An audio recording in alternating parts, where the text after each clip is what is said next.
mission, I'ma get it. You know I be on a what? Yeah. You know I be on a what? Man on a mission, I'ma get it. You know I be on a what? Yeah. It's all hard, ain't no fear here. You ain't giving this to all, you steer clear. Never beat, I've been down and I reappear. You got some money on the line, you better put it here. Rolling in and doing that work. Check priorities, I'm doing that first. Them checks big and I'm sure that hurts. But it's checkmate, we ain't selling short, no the work. Ain't nowhere to hide. You ain't gotta see me come and keep me on your mind. Cause I be on the work. Hey guys, what's going on, everybody? This is Dayne from NYYU. We'd like to welcome you to the Farm Report with special guest Yankees number 10 prospect Brock Selvidge. Brock, how you doing today? I'm doing good. How are you? Good. Los? Hey, Dayne, how you guys doing? Yeah. Hey, Brock, good to see you again. Yes, sir. You too. So, Los, you want to introduce Brock, and we'll start from there. I'm sure you. I hope. I mean, I think you might have heard this before, but have you ever heard like the Andy Pettitte when they see you pitching on the mound before? You know what? I've read a couple things about that, but it was actually my dad. My dad's like big on like Twitter and stuff like that, and so like he's like seen a couple of those references, but I've never been told personally. That was the first time I saw it. I was like, oh my god, he does the whole thing and everything just to a T, with the like glove in front of the eyes and everything. Yep. Yeah. So interesting. Los, go ahead. So just getting into it. I mean, coming out of school, you were pretty heavily scouted. Did you ever have a choice as far as if you were going to go to school, or if you were going to go into the draft? How did that process play out? Yeah, you know what? It was pretty ironic how everything turned out in terms of so I was committed to LSU. And I was recruited by Coach Paul Maneri and Nolan Cain. And right before it was like around the time of it was like during the senior season and stuff like that. Jay Johnson, who was actually at the University of Arizona near me, ended up taking that head coach job there. So I thought that was like super ironic, and I love Jay. Throughout the whole recruiting process, he was always a great stand-up guy and very good to me. So it was like, dang, like that's got to mean something. A guy from Arizona coming to LSU, like what are the odds of that? Yeah.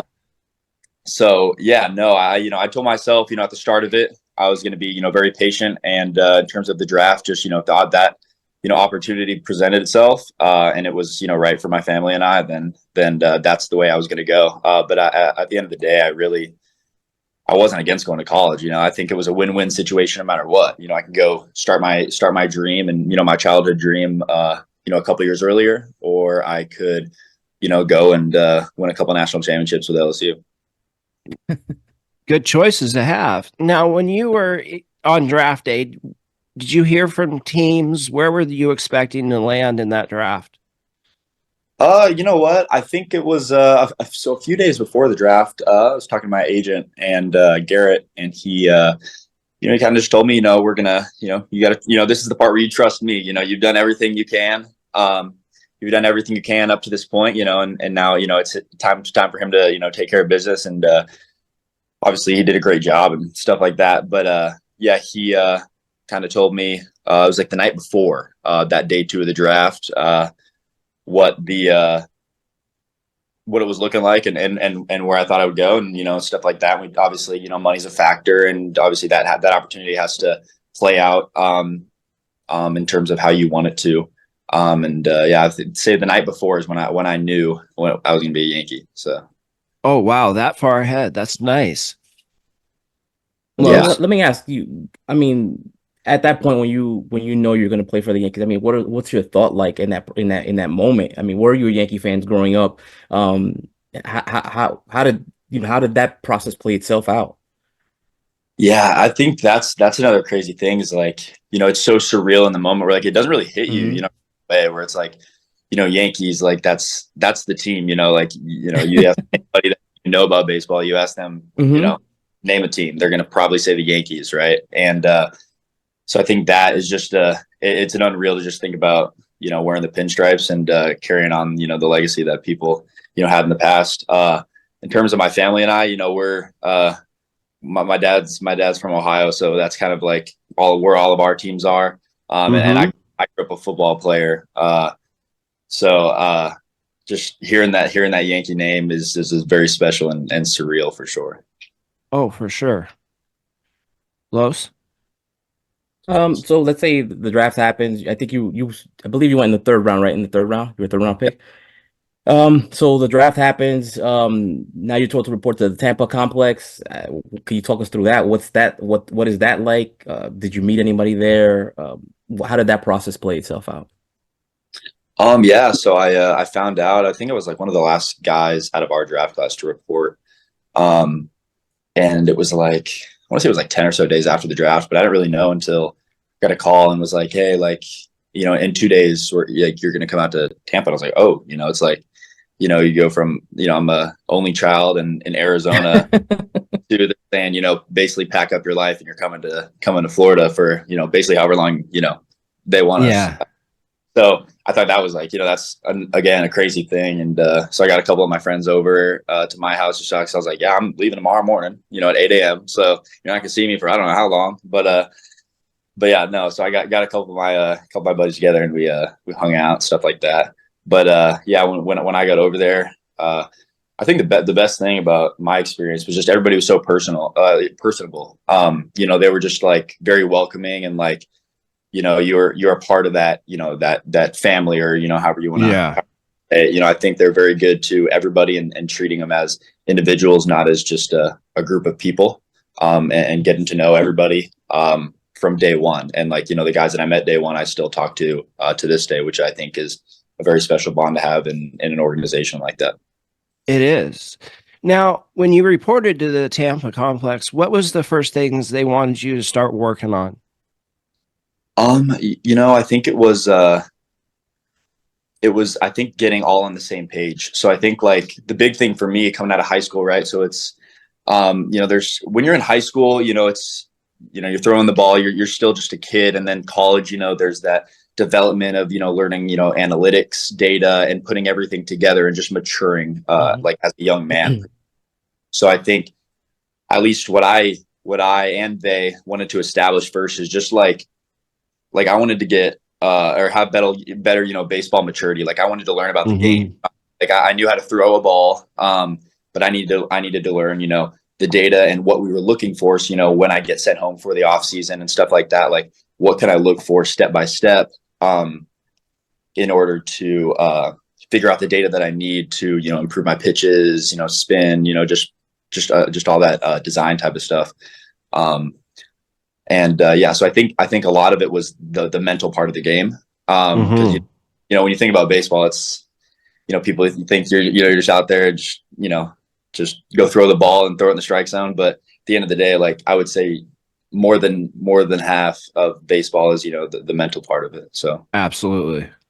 I was gonna say you go from just throwing pretty much fastball to trying to trick hitters at that early age to now you got to learn how to really pitch. What are you gonna throw in this? What is this person looking for? How do I get around? Can I paint the corners here and there? So, was that something that also happened at Tampa where they took you and they said, "All right, we know these are your strengths. Let's continue to work on this." Did something like that happen, or was it more of a generic approach of them giving you a foundation? Yeah, I think it was a little bit of both. So I think one thing that I loved with them is that, they're not going to try and change everything. Right. So like, what you got to know, once you get there, you're there for a reason. You're there because you do something really well, or you do multiple things really well. So it's not necessarily, we're not trying to change everything. I think I like to call him, my pitching coach down here, Zinger, we like to call it like sandpaper adjustments, right? They're just trying to make little adjustments in order to carve you into that final painted picture, right? That they drafted you off of that projection of that picture, right? So yeah, it's just, I would say sandpaper adjustments and stuff. It wasn't anything huge. We weren't going to change anything big. I think it was just, for me, it was just stay athletic and use that to your advantage. Some people are super strong. Some people are super quick twitch. I think for me, it was just being athletic, right? Being that, Right.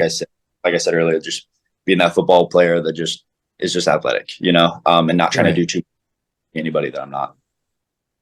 In talking to Grayson Crawford a couple weeks ago, he said that they individualized plans for you guys. Did they do that for you as well, or did they kind of give you a broad approach?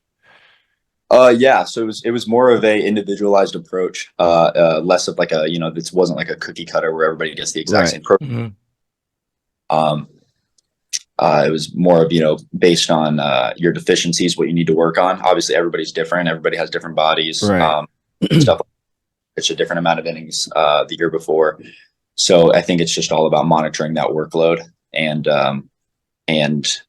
having it all adjusted based on, what you need specifically.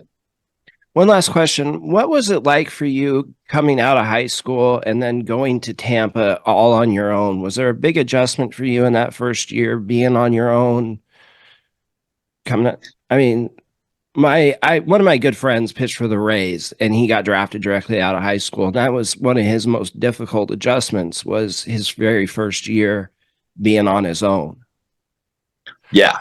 So for me, I think that was a really big part because I am an only child. So I have a very strong relationship with my parents. I'm very lucky to have that and have them kind of by my side throughout everything and stuff like that. So I think, when it came to the recruiting process, right? So I picked LSU and I'm in Arizona. So that's across the country. So kind of what I told myself, right? Obviously getting drafted, you kind of have a 50-50 shot. I could be home in Arizona or I could go to Florida. But personally, me, like, at least what I told my parents, like I love you guys, but I need to learn how to be a man myself. Like I need to learn how to do my own things. I don't want to have to, like if I went to ASU, like I don't want to have to rely on you. Like I can always come home, for like a meal or something like that. Right. Whether it's just like little things. I think I needed to grow up and I needed to, learn how to do it. You're 18 years old coming out of high school. Like, that's the time where you need to start developing and mature, stuff like that. So,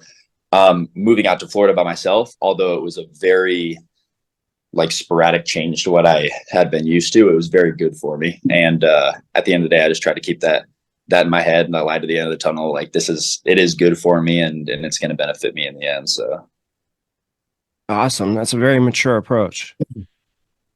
Los? So your season's about to start. You're heading into the FCL. I mean, what's your thought process there? I mean, I don't know exactly how it is that you get like a preview of FCL hitters, but what's your thinking once you're heading into that? You're making an adjustment from going from high school into to the rookie leagues. Yeah, I think like, when you say it like that, like it's definitely like, wow, like that's a big difference. Right. But honestly, like, At the top of the first inning, I guess like my advice to somebody coming in that exact same situation, coming out of high school and being 18, coming, across the country to play against, and a lot of them are, not, they're not even from the US, they're just, it's basically the best, baseball players in the world. Right. So, when you say it like that, it is a very dramatic, difference in exposure. Yeah. So, I mean, but I think the biggest that, and although I say this now, back then I probably was thinking a little bit more immaturely about how it was, and I was thinking big picture, like holy cow, stuff like that. But I think I just tried to think, it's baseball, like it's a kid's game, and you've been doing it since you were 5, and like I said, like you've gotten there for right, you did something really well. So yeah, don't try and be somebody you're not, right? You got there because of who you are. And so I think I just tried to keep it simple. Like just throw the ball and, have fun. And just like you have, since you were, however, when you started playing. I mean, seeing you pitch in a couple games, I'm sure to me, I'm thinking his thinking is probably, yeah, here it is. Come and hit it. You're not going to hit this. Yes. Something like that for sure. All right. So in your first season in the FCL, I looked over your numbers. I've seen some people writing about it as well. You did have a bit of a command issue there, and then I've read that you went back on your mechanics to what you had previously before you got to Tampa. Was there any truth to that? Yeah, no, for sure. I'm like, I think it was, when I that year in the FCL, you know, it's like I think I got too caught up in like being perfect, right? Having those perfect mechanics, like feeling perfect. Right. End of the day, perfect, and everybody does different things. And when I was at my best, we pulled up videos from there, and we just kind of had a quick analysis and a sit down and like, listen, like let's get back to that. Like, you know, I was very athletic in this movement. Like, why not just did, you know, a bunch of movement specific, exercises and stuff like that, and slowly got back to it. And that's why, you know, like this last year, I was able to get that velocity back that I did not have the year prior in the FCL. And I was, like I said earlier, I think I'll go back to this with every point. Is just like keep it simple, like be you. And I think I was just, like I said, trying to have those perfect mechanics where like I should have just been myself, you know, the whole time, and like just throw how, you know, what's best going to fit you. You know, you don't have to try and be something you're not. So reverting back to those mechanics, it bumped the velo up a few ticks back to where you were before. Yes. Okay. Yeah. And I have that little, like, I guess people call it like little crunch or whatever it is in my delivery when my leg comes up. But yeah, something for me that just kind of creates drift down the mound and just allows me to not really think about anything and just throw. And you mentioned there was an uptick in your velo. What's your fastball set now? Like right now? Last year, I'm sorry. Last year, I would say I was anything on a good day. Anywhere from between 90, like I would probably sit like around like 92, 93, 95. So like I would say my average is probably like between 93 and 95. I would say that's where I sat most of the year. My first 5 starts coming out of spring training, it was down, and then that's when we had that sit down. I was like, listen, let's get back to this, and then it was able to get back up to what I was talking about and stuff like that. Nice. And now? Right now, yeah, I'm just building up right now. We're just kind of throwing our first couple bullpens and stuff, but yeah, getting back into it. Definitely gonna, you know, have another jump this year. I don't know how much, but it'll be fun to watch for sure. Oh, it works. So excited to see it. Fangraph just dropped their top 36, I think it is. It's a weird number, but they had a scouting report / summary there for you, and they said that you sat most of the year at 89, 92. And I was telling Dayne earlier, I was like, I don't know where he saw that from, because every game I saw him pitch, he was typically around 92 to 94, topping out like around 96, 97, something like that. So it was funny that you say that now. Yeah, and as I told him as well that, you know, we had a conversation, or I had a conversation earlier with Juan Carella, and we spoke to Zach Messenger earlier, and they both were like, that gun is off. So whatever you see, add a few ticks to it. Yeah, sure. I'm sure the pitchers told you that. I'm sure that. Yeah, exactly. No, that's funny. Yeah, no, if you guys want to add a couple, I'm down with that. But yeah, no, I did actually see that tweet. I did see that when I was scrolling through Twitter, and I read. I dug deep. I read some of the comments on it, and it was like, he was up to 97, and I was like, heck yeah, you know, yeah. I think that's a. Go ahead. No, it just made me laugh. I was like, yeah, you know, stick up for me. Oh, you got a lot of fans in NYYU, and Yankees Farm. Los? Yeah. So it's your first full season. I think you had an excellent first season. You pretty much stayed consistent from where you were at Tampa to where you're at Hudson Valley. What did you feel that you improved on, or anything that you could have done better?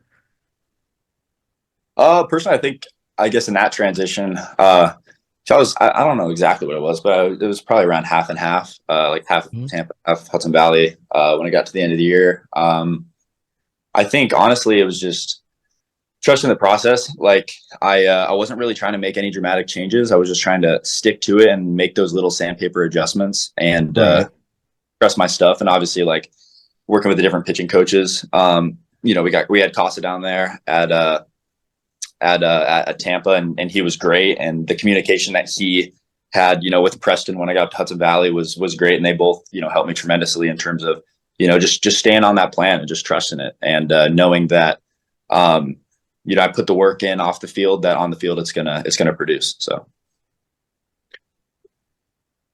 what do your off-season workouts look like?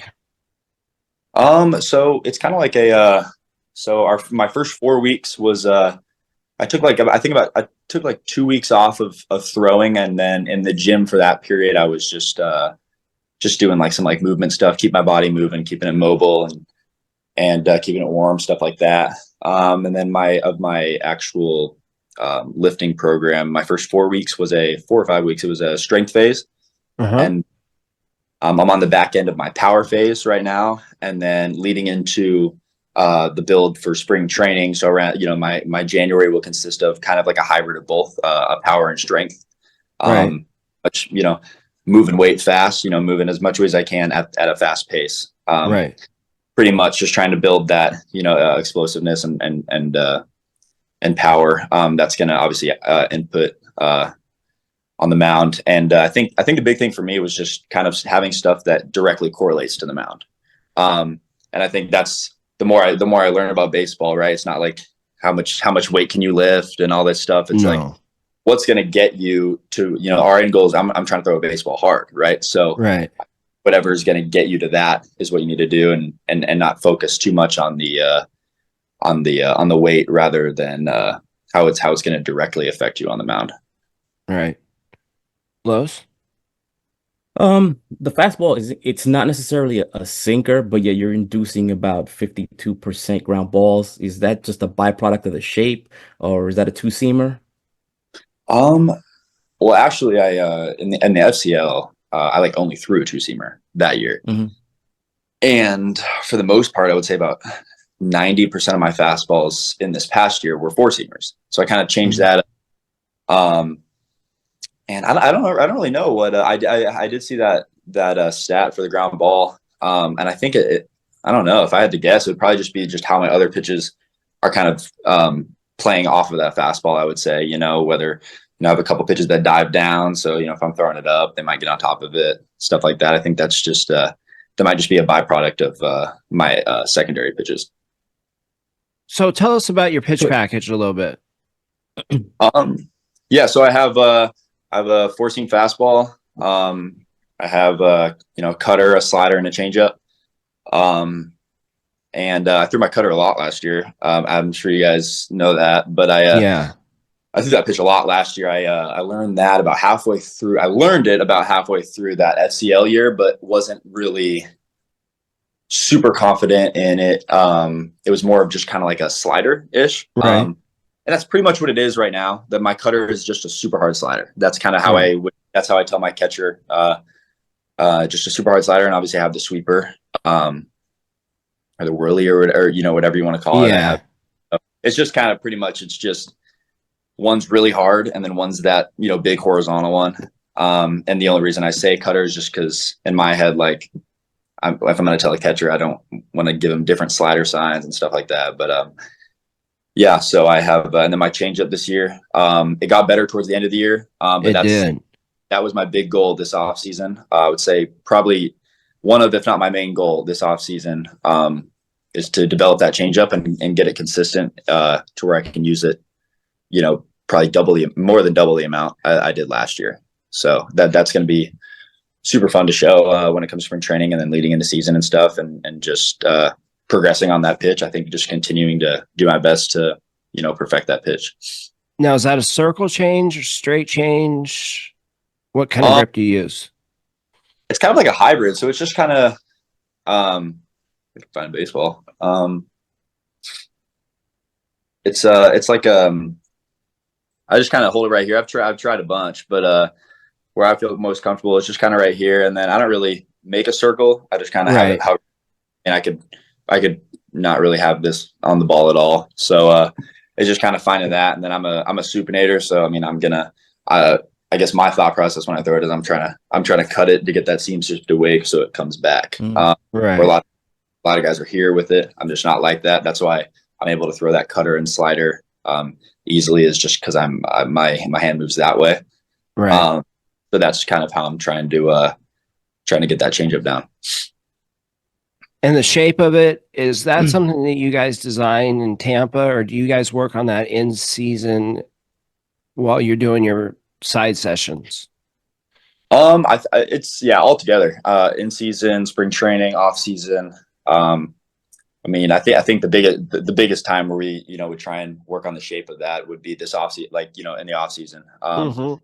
We, the coaches are really good about, making sure we're on top of it. And, we send videos and we keep, we're tracking I'm sending over my TrackMan stuff, our Upsoto stuff or whatever, we're using that day, and just kind of having, good communication, I think is key, especially in that offseason. You're trying to, perfect a pitch, you got to have good communication. So, I would say all together, just in season, out of season. Gotcha. Los? So speaking of changeups, I don't know how much you got to work with him, but did you learn anything about it from Drew Thorpe? That guy's got one hell of a changeup. Yeah, he does. Yeah, he does. Yeah, he's got a phenomenal changeup. His changeup's a bit like weird. It's like one of those that, like, you watch and it just never gets hit. Yeah. But yeah, no, that was super impressive this year when I got up to Hudson Valley. I didn't really talk to him too much about the changeup. I think that is because we, like I said, like about the supinating, pronating thing, like we throw it a lot different. I throw a similar, I guess you want to say supinated changeup as Zach. And I know you guys mentioned, you guys had him on earlier. That's the guy that I talked to about my changeup this year. Because that's one of his go-to pitches and stuff, and obviously I want my changeup to be, my go-to pitch, or at least one of my go-to pitches, and so we did talk a lot about that. But yeah, Drew's an interesting case because he's a stud, and that changeup's pretty good. Yeah, Grayson said if you got him to talk, you were doing well. Yeah, he keeps to himself, but he's a humble guy, really good guy for sure. Yeah, for sure. So, who was your toughest at bat that you had this last year? I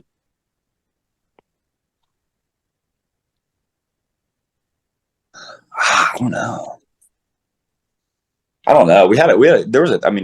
Faced a lot of great guys. You did. No, I don't know about toughest at bat. You didn't face someone Jackson? who's. I'm sorry. What did you say? You didn't face Jackson Holiday? I didn't. I think by the time I got up there, I think he had just got moved up to Double-A. Okay.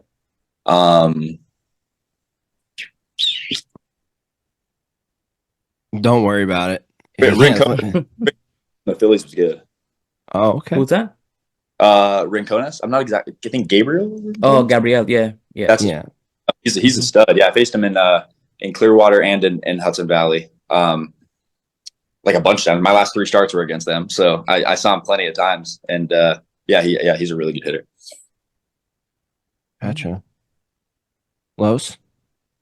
So heading into the season, the 2024 season, are there any goals that you've set for yourself that you're trying to accomplish this season? Yeah. I think there's obviously personal goals and stuff like that, and I think for me it's just come out a much better version of what I finished up last year. I think I had multiple things I needed to work on and needed to get better once I went into the offseason. This offseason, I sat down with the people around me, the pitching coaches and strength coaches there and my guys in the offseason and stuff like that, and went over some stuff and I just want to be a way better version of myself going in on the mound next year, and just like I said, making those sandpaper adjustments. Nothing big, nothing crazy dramatic, but just sorry. That's all right. Keeping the trajectory keeps going forward. Yeah, no, it keeps but yeah, I think just obviously get my fastball up a little bit, develop that changeup, get that better, and I think just what I told Preston, our pitching coach up in Hudson Valley, I told him what I want to focus on, right? Like when I got to the end of the year, like I could throw strikes, like that was the thing. I could throw strikes, no problem. But like for me, I want to be able to pick out which part of the strike zone I want to throw it in. Like I think he had a good analogy for it. It was like, there's location and there's control, right? There's location, you can there's control. That means you're throwing strikes, you're throwing balls. Right. then when it comes to like location, like I want to be able to say, hey, I want to put this cutter, this bottom half of the box, right? Boom, do that. That's what I'm working on this offseason, just kind of putting the ball exactly in the strike zone where I want it to go, rather than just, hey, let's throw strikes. Controlling the zone. Correct. Yeah. Gotcha. That makes all the sense in the world. With your two sliders that you throw, well, the cutter slider, is there one that you favor more than the other when you're trying to get a big strikeout? I think at the very start of the year, I would have said my cutter for sure. But I think once I learned how to use my slider like effectively, as the year went on, I got more familiar with, where I needed to throw that pitch for it to be effective and successful. I think that's a really fun pitch to use. Has, more movement than that cutter does. But I would say towards the end of the year, like I know my last two starts, I threw them the exact same percent of times. So I think being able to utilize both of them helped me out a lot at the same time, rather than just favoring one over the other. Good point. But yeah, I think there's a lot of stuff that goes into, whether you're facing a lefty or righty and stuff like that. But I think that might be a tie with both those pitches, because those are just pitches that I picked up over the last couple of years, and like I'm really looking forward to getting those even better coming into next season. Hard to imagine them getting much better, because they were pretty good at the end of the year from what we saw. Yeah, I remember a couple of big strikeouts in the last few games at Hudson Valley where you had with that slider. Yeah. That got better as the year went on for sure. So going into this next season, what are your goals that, as far as where you're going to start, where do you hope to finish, that kind of thing? I think it's just take it day by day, right? I'm gonna go into spring training and just focus on what I can control, right? I can't control, making my debut this year, right? Right. I can, obviously, if that happens, I'd be, ecstatic, and that's, obviously a goal that I have. But I think at the end of the day, I think I'm just gonna take it day by day, and I want to control what I can control, and everything else that's out of my power, I think is all play out how it's supposed to play out. But I think what I'm going to focus on, especially in spring training going into it, is just I'm going to do everything I can,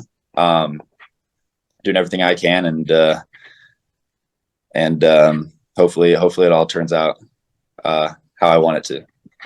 Sure, that's an incredibly mature approach for a young man to be able to articulate yourself like you do. It's rare, and that's bodes well for your future.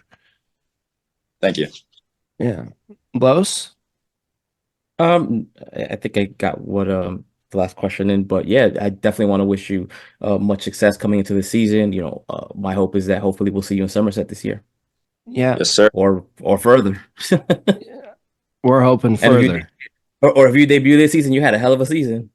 Yeah. That would for sure. That'd be awesome. So we got your pitching coach Preston coming on next. You got anything we can bug him with? I was actually on the phone with him today. I think he said he's in Cancun. Yeah, he told me. We got him December 28th. 28th. Yeah. 28th. So I think next Wednesday. Yeah. Yeah. So. No, that he's tremendous at what he does. I'll tell you that. Like having him played in the big leagues, I think that's just like it's a ridiculous staff that Hudson Valley had this year with Sergio and Preston both having played in the big leagues. Like you got guys that it's like they've been through what you're hoping to get through, right? Like I hope to make the big leagues. They've been in the big leagues. They can tell you, those steps that it took to get there and stuff like that. So it's very good to have somebody that has a first person point of view like that. That's really interesting that you bring that up, because that's something Carlos and I talk about all the time, wondering how much it means to pitchers to have someone that's done it before versus someone who favors analytics heavily and only pitched in high school, college, telling you guys what they think you should do.